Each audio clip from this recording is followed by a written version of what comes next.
नमस्कार दोस्तों, जय जोहार। मैं कौशल तिवारी और बिहनिया संझा में आपका स्वागत है।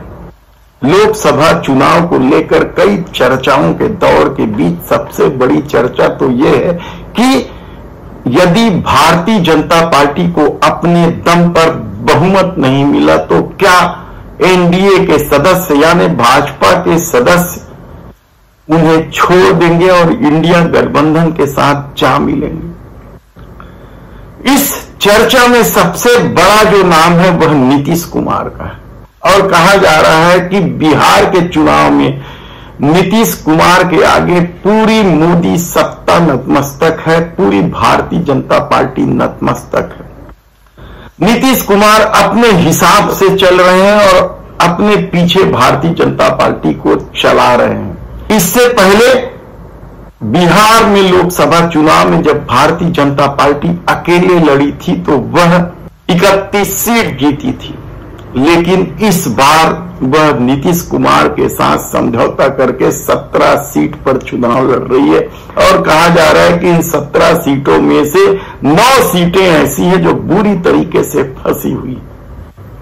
और दूसरी तरफ नीतीश कुमार की भूमिका को लेकर समूचे भाजपा में बेचैनी, क्योंकि नीतीश कुमार की राजनीति कैसे चलती है नीतीश कुमार के अलावा कोई नहीं जानता है। यही वजह है कि विधानसभा चुनाव में 7 लड़ने के बावजूद नीतीश कुमार ने सरकार जो बनाई थी वो लालू प्रसाद यादव की पार्टी के साथ मिलकर, तेजस्वी यादव के साथ मिलकर बना ली थी और ठीक लोकसभा चुनाव के पहले भारतीय जनता पार्टी के साथ मिलकर सरकार बना।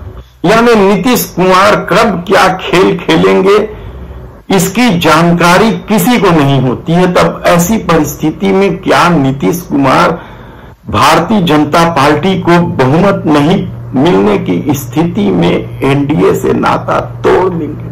क्योंकि बेचैनी तो है। एक तरफ भारतीय जनता पार्टी या देश के प्रधानमंत्री नरेंद्र मोदी हिंदू मुस्लिम करते घूम रहे हैं, वोटों का ध्रुवीकरण करते घूम रहे हैं, तो दूसरी तरफ नीतीश कुमार क्या कह रहे हैं आप खुद देख लीजिए। आपको हम भी कह देते हैं, आई लोग तो हिंदू मुस्लिम का झगड़ा भी कराते थे, याद करिए। हम तो सब जगह हर प्रकार के झगड़े को हम लोगों ने खत्म करा दिया। मदरसों को सरकारी मान्यता हम लोगों ने दी और उसके बाद कब्रिस्तान की घेराबंदी कराई 8000 से भी ज्यादा और 1000 फिर और कहा उस सब की काम शुरू करा रहे हैं। तो क्या बोलते रहता है, जाति आधारित गणना हम ही ने कराए हैं, हम ही ने शुरू से कराए हैं। आप बताइए, जाति अनुसूचित जाति, अनुसूचित जनजाति, पिछड़ा, अति पिछड़ा, उसकी संख्या बढ़ी तो हम लोगों ने 50 को बढ़ा करके 65 कर दिया और सामान्य वर्ग का 10% है वो दोनों मिला के 75।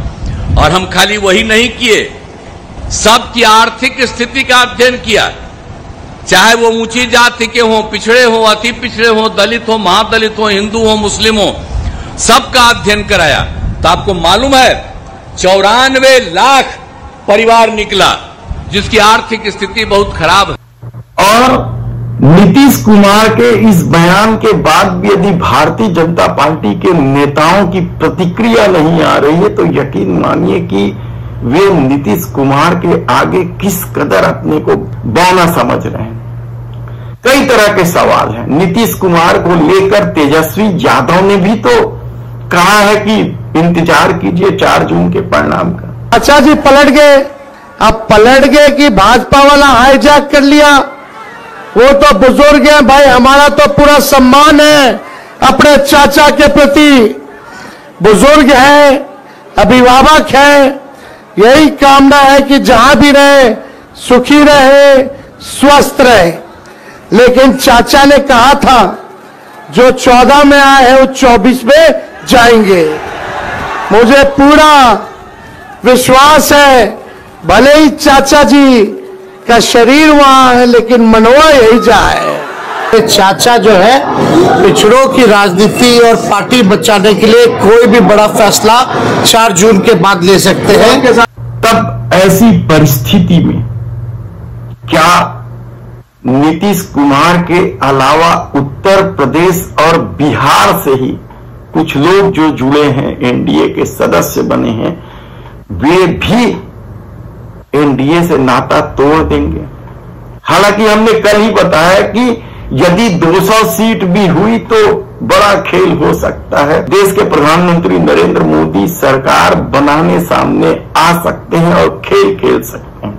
किस तरह का खेल खेलेंगे, किस तरीके से भी सांसदों को निलंबित करके बहुमत हासिल किया जाएगा, हमने कल विस्तार से ये सब बातें बताई है। लेकिन अब सवाल ये है कि आखिर देश के प्रधानमंत्री नरेंद्र मोदी नीतीश कुमार के आगे नतमस्तक क्यों हैं, और इस नतमस्तक होने का फायदा क्या बिहार में भाजपा को मिल पाएगा, यह सबसे बड़ा सवाल है। देखना है कि अब पूरी भारतीय जनता पार्टी किस तरीके से 4 जून के बाद व्यू रचती है। धन्यवाद।